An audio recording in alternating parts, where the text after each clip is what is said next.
வணக்கம். சற்று முன் கிடைக்கப்பெற்ற மிக மிக முக்கியமான செய்தி ஒன்று வெளியாகி உள்ளது. ராசாவிற்கு மரண தண்டனையா? 2G வழக்கின் முடிவில் தற்பொழுது எகிரும் பரபரப்பு. ஒட்டுமொத்த திராவிட முன்னேற்ற கழகத்தின் தலைகளில் விழுந்த மிகப்பெரிய ஒரு இடியாக இந்த வழக்கு மீண்டும் விசாரணைக்கு வந்துள்ளதால் என்ன செய்வதென்று தெரியாமல் மோடியின் காலில் விழுந்து விடலாமா என்று ஸ்டாலினும் தற்பொழுது ஏற்பாடுகளை செய்து வருகிறார். காரணம், ராசாவை மட்டும் இது பின்தொடரவில்லை. கனிமொழி, தயாநிதி மாறன், இன்னும் 14 அரசு ஊழியர்கள் வரை இது சென்று கொண்டேதான் இருக்கும். அதுதான் 2G வழக்கின் ஒட்டுமொத்த கதை முடிய போகக்கூடிய கடைசி நேரமாக பார்க்கப்படுகிறது.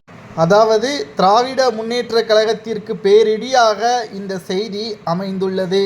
ஒட்டுமொத்தமாக இவர்கள் அனைவரும் குற்றவாளிகள்தான் என்றும் சிபிஐ சிறப்பு நீதிமன்றம் கூற உள்ளது. என்னப்பா சொல்கிறாய்? இந்த வழக்கு தான் தள்ளுபடி செய்துவிட்டதே, இப்பொழுது இந்த வழக்கை எப்படி விசாரணை செய்ய முடியும்? அதாவது இந்த வழக்கின் மிக முக்கியமான சாட்சியாக இருந்த சாதிக் பாஷா அவர்களது மரணத்தை வைத்துதான் கலைஞர் அவர்கள் இந்திய கூட்டணியில் ஒட்டுமொத்தமாக காங்கிரஸ் ஆட்சியில் இருந்த பொழுது இந்த வழக்கை தள்ளுபடி செய்ய வைத்தது. ஆனால் சாதிக் பாஷா அவர்களது மனைவி தற்பொழுது அவரிடம் இருக்கின்ற ஆதாரத்தை வைத்து சிறப்பு சிபிஐ நீதிமன்றத்தில் வழக்கு ஒன்றை தொடர்ந்துள்ளார். எனது கணவரது மரணம் இயற்கையானது அல்ல, அது தற்கொலை அல்ல, அது மிகப்பெரிய ஒரு திட்டமிட்ட கொலைதான் என்றும் ஆதாரத்துடன் நிரூபித்துள்ளார். இதனால் இந்தியாவின் வளர்ச்சிக்கும் பொருளாதார தடைக்கும் உறுதியாக இருந்த சாதிக் பாஷா அவர்கள் மூலமாக இவர்கள் அனைவரும் திட்டமிட்டு பல கோடிகளை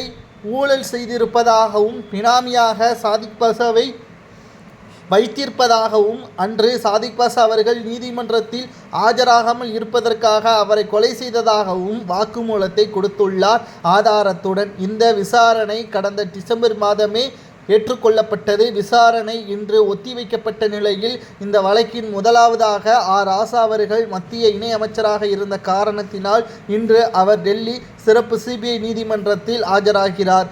இவர் ஆஜராகிய பிறகு கனிமொழி, தயாநிதி மாறன் இவர்களும் வரிசையாக ஆஜராவார்கள். இவர்கள் சொல்கின்ற கருத்திற்கும் ஆதாரங்களுக்கும் எதிராக இருக்குமேயானால் குற்றவாளி என்று தீர்ப்பும் வழங்கலாம். இதனால் ராசா அவர்களது எம்பி பதவியும் மற்றவர்களது எம்பி பதவியும் பறிக்கப்படலாம். அதிகபட்ச தண்டனை என்ன தண்டனை வழங்கலாம் என்றும் குறிப்பாக சாதிக் பாஷா அவர்களது மனைவி கூறுகையில் இவர்களுக்கெல்லாம் மரண தண்டனை வழங்க வேண்டும் என்றும் கூறியுள்ளது சரியா தவறா என்பதை கமெண்ட் வாயிலாக கூறுங்கள்.